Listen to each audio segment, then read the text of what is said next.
嗨，大家好，我是加密卡尔。美国 SEC 主席已经决定监管加密货币市场。他认为大多数的加密货币都属于未经注册证券。SEC 将使用一种叫 Howey 测试的东西来判别加密货币是否为证券。被认定为证券的加密货币必须遵守 SEC 的规范。这部影片将使用 Howey 测试7种主流币，分别是 BTC、ETH、BNB、ADA、XRP、Doge、DOT。注意 ，SEC 对加密货币的执法控告不代表加密货币的赢或输。这部影片是将 SEC 采取执法控告的行动几率，也是我个人的观点，不构成投资建议。话不多说，那我们开始吧。SEC 美国证券交易委员会在1934年成立，直属美国联邦政府的独立机关，负责美国的证券监督和管理工作，为美国证监会最高的主管机关。SEC 主席 Gary Gensler 在2021年4月上任。Gary 曾在麻省理工学院担任教授，专长包括加密货币和区块链技术。Gary 过去曾建议将 FB 的 Libra 纳入美国证券交易委员会 SEC 的监管，以确保投资人受到保障。这个名字来源于1946年美国最高法院的一项判决。SEC 控告 WJ Howey 公司。Howey 公司在佛罗里达州拥有大片橘子树农庄。Howey 公司向投资者出售一半的橘子树农庄，其中有2个部分：一是土地买卖契约，二是土地服务契约。投资者在买下土地之后，不负责亲自经营。Howey 公司采取整片橘子树农庄统一经营，而每个投资者的分红则根据土地的大小进行划分。美国最高法院被 SEC 问及购买土地和土地服务契约是否构成投资契约。美国最高法院认为提供土地买卖和服务契约是投资契约。所谓 Howey 测试诞生了。Howey 测试的标准：一个人将其资金投资于共同企业的契约、交易或计划，并且只期望从发起人或第三方的努力中获利，用来确定那些看起来不像证券的东西实际上是否可以被视为证券。比特币一直以来在加密货币市场都处于第1名的位置，各大机构也都将它纳为保持抗通膨的资产。比特币的创始人中本聪一直以来是个谜题，他可能是一个人或是一个团体，目前没人能证明中本聪是谁。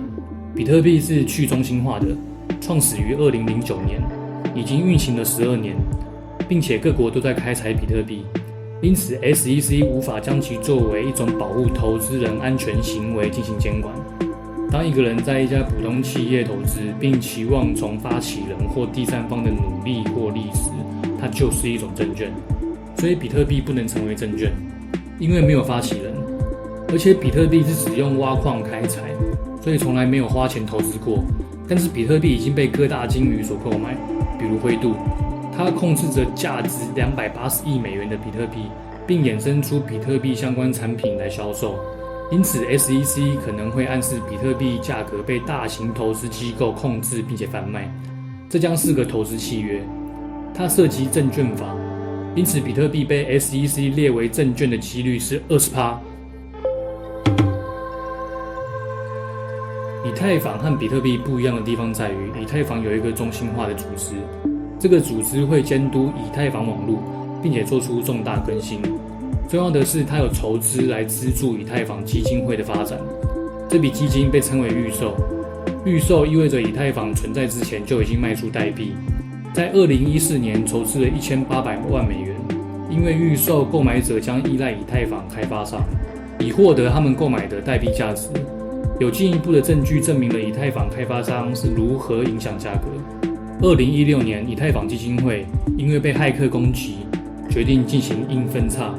这是为了补偿投资人，而透过硬分叉来更动交易记录，这与投资契约一致。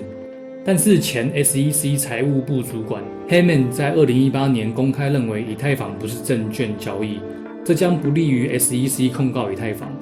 另外一个观点是，以太坊基金会是一家非营利组织，它不是一家将盈利摆第一的普通企业，因此以太坊被 SEC 列为是证券的几率是40%。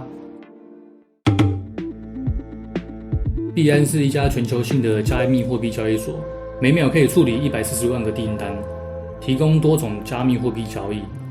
币安的平台代币是 BNB，BNB 可以折抵交易手续费，在每季还会被销毁。BNB 在2017年首次由币安发行，当时40%分配给了团队，另外10%给天使投资，50% ICO 发行。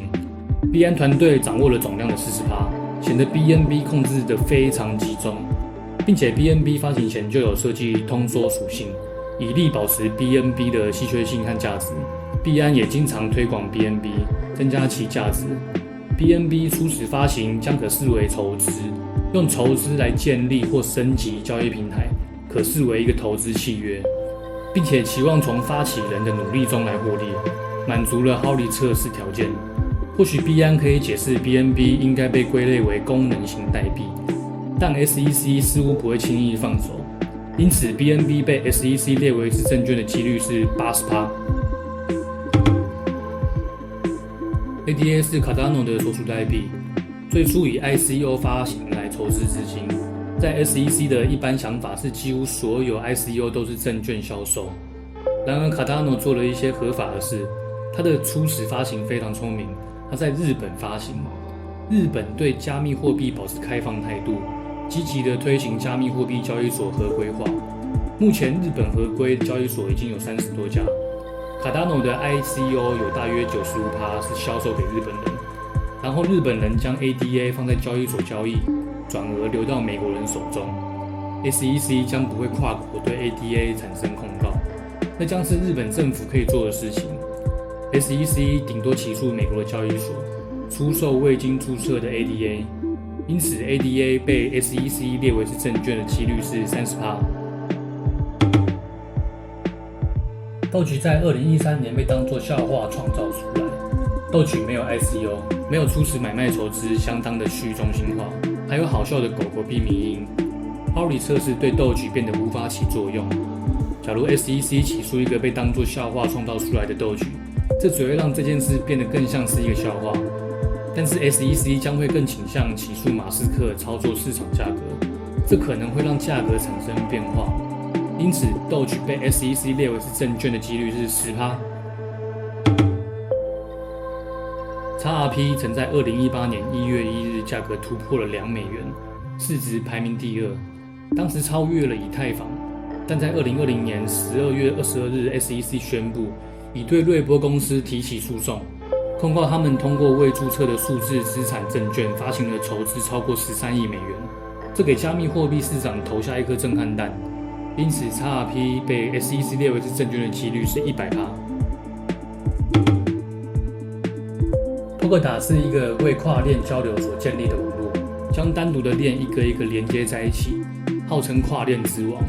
Web3 基金会设置 Polkadot 平台，并且由 Gavin Wood 博士建立，专注于开发、部署和维护。从2017年开始，有多个 ICO， 到现在将近筹资了$2亿美元。最初的 ICO 发行跑在设置 Polkadot 平台之前，这看起来更像是一个投资契约。投资者期望从开发人员的努力中增加代币价值，这会让 SEC 更加肯定 Polkadot 是证券。但往好处想， Web3 基金会是一家非营利组织，并且它成立在瑞士，因此 Polkadot 被 SEC 列为是证券的几率是50%。这些是今天的分享，影片希望有帮助到你。有任何疑问，请在下面留言，我会第一时间回复你。别忘了按赞、订阅并开启小铃铛，才能第一时间收到最新影片。那拜拜喽！